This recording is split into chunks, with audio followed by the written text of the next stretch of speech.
Très prochainement, nous allons célébrer la fête de Pâques.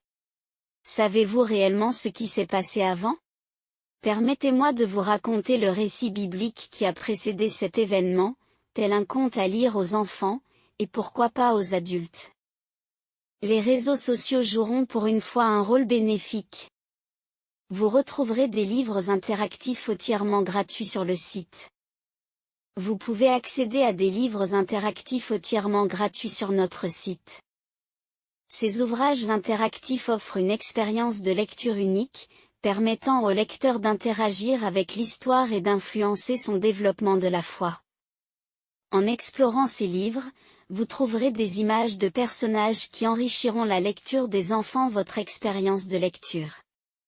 N'hésitez pas à parcourir le site pour découvrir ces livres qui stimuleront votre imagination et vous offriront une nouvelle manière de vivre la lecture de la Bible. Évangile Matthieu chapitre 6 versets 1 à 6, 16 à 18, où Jésus nous enseigne l'importance de la prière, du jeûne et de la générosité. Il était une fois, dans un petit village où tous les habitants partageaient leur amour pour Jésus-Christ, un frère nommé Théophile et sa sœur prénommée Aveline.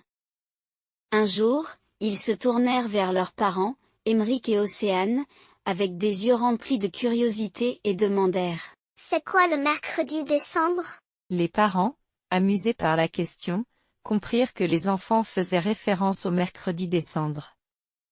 Ils sourirent tendrement et décidèrent de leur expliquer la signification de cette journée spéciale. Émeric commença par dire: « Mes enfants, ce n'est pas mercredi du jour de décembre, mais plus exactement le mercredi des cendres, qui marque le début du carême.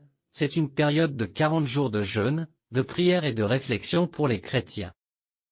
C'est un temps où nous nous préparons à célébrer la résurrection de Jésus-Christ à Pâques. » Aveline, curieuse, demanda: « Mais pourquoi l'appelle-t-on le mercredi des cendres ?» Océane prit la parole et répondit: « Ce jour-là, lors de la messe, le prêtre trace une croix sur notre front avec des cendres.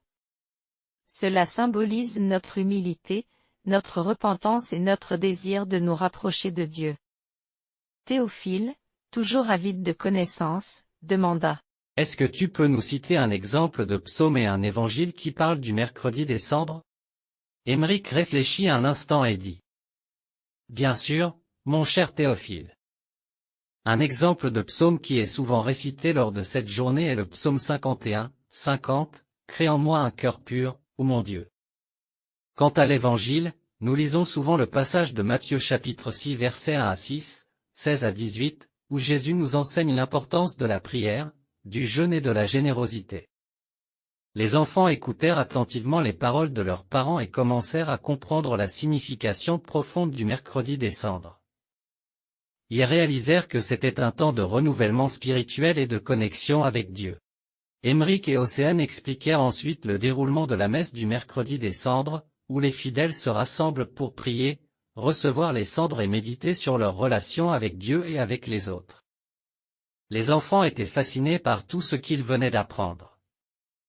Ils comprirent que le mercredi des cendres était bien plus qu'une simple journée dans le calendrier, c'était un moment de réflexion, de renouveau et de communion avec Dieu. Théophile et Aveline découvrirent que le mercredi des cendres était une journée spéciale où les chrétiens se préparent spirituellement pour la célébration de Pâques. Ils réalisèrent que cette période de carême était une occasion de se rapprocher de Dieu, de se repentir et de se recentrer sur l'essentiel. Les enfants remercièrent leurs parents pour leurs explications et se sentirent remplis d'une nouvelle compréhension et d'un amour renouvelé pour leur foi. Ils attendirent avec impatience le prochain mercredi des cendres, prêts à vivre pleinement cette période de carême.